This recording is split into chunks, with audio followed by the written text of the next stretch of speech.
तथागत बुद्ध और बाबा साहब के चरणों में नमन करते हुए इस देश में और इस धरती पर जन्मे सभी संतों और महापुरुषों के चरणों में नमन करते हुए समाजवादी पार्टी के संस्थापक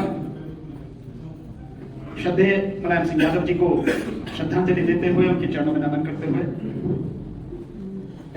आज यहां इस सभा में उपस्थित समाजवादी पार्टी के राष्ट्रीय, प्रदेश, जिला, मंडल और ब्लॉक स्तर के और उससे गांव स्तर तक के तमाम साथी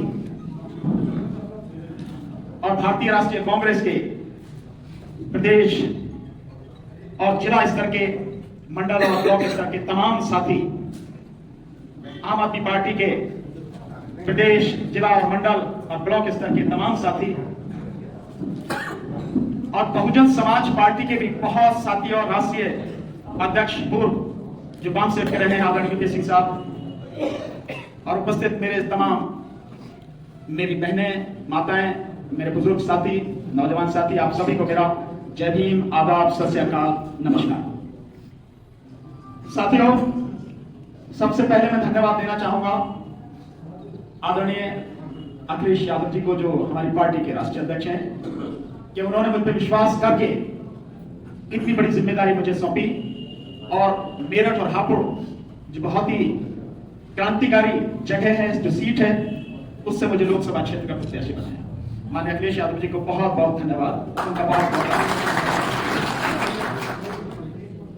साथ में मैं उनका धन्यवाद इसलिए भी करना चाहूंगा कि अपनी पार्टी से प्रत्याशी बना के उन्होंने मुझे इंडिया गठबंधन का एक हिस्सा बनाया और इंडिया गठबंधन के जो तमाम पार्टियां हैं और पार्टियों के जो अध्यक्ष हैं उनके साथ संघर्ष करने का मुझे मौका दिया है।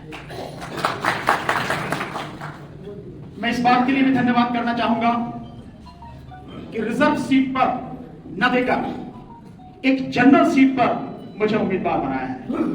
ये माननीय अखिलेश यादव जी का बड़ा क्रांतिकारी कदम है। बहुत लोगों को समझ में आएगा, आने वाले समय में ये चीजें समझ में आएगी, तो धन्यवाद उनका। साथियों, वैसे तो कोई भी चुनाव मजाक नहीं होता, मजाक में लड़ना भी नहीं चाहिए, आसान भी नहीं होता। हर चुनाव, चाहे वो पार्षद का चुनाव हो, चाहे जिला पंचायत का हो और चाहे वो चुनाव विधानसभा का ही क्यों ना हो, कोई भी चुनाव कम महत्वपूर्ण नहीं। और ये तो लोकसभा चुनाव है। 140 करोड़ की आबादी में से आप सारे लोग, देश के लोग 543 लोगों को चुन के आप लोकसभा में भेजते हैं, जो आपकी नुमाइंदगी करते हैं, आपके हक के लिए लड़ते हैं या जब जरूरत पड़ती है तो चुप बैठ जाते हैं। ये इतना बड़ा चुनाव है। लेकिन जब से देश आजाद हुआ, मेरे अपने होशो हवास में जितना महत्वपूर्ण चुनाव ये चुनाव है 2024 का लोकसभा चुनाव, मैंने इतना महत्वपूर्ण चुनाव अभी तक देखा नहीं। ये चुनाव कई पार्टियों का जिंदगी और मौत का चुनाव है और मैं इससे आगे भी कहूंगा, इस देश के लिए भी, देश की जनता के लिए भी ये जिंदगी और मौत का चुनाव है। जीते तो बच गए, हारे तो बहुत कुछ खत्म होगा।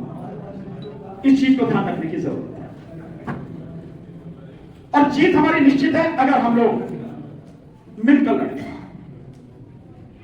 हमारी जितनी ताकत है, ये ताकत अगर इकट्ठे होकर लड़ गई तो कोई सवाल ही नहीं है कि आप न केवल जीत दर्ज करो बल्कि ऐतिहासिक जीत आप दर्ज करेंगे।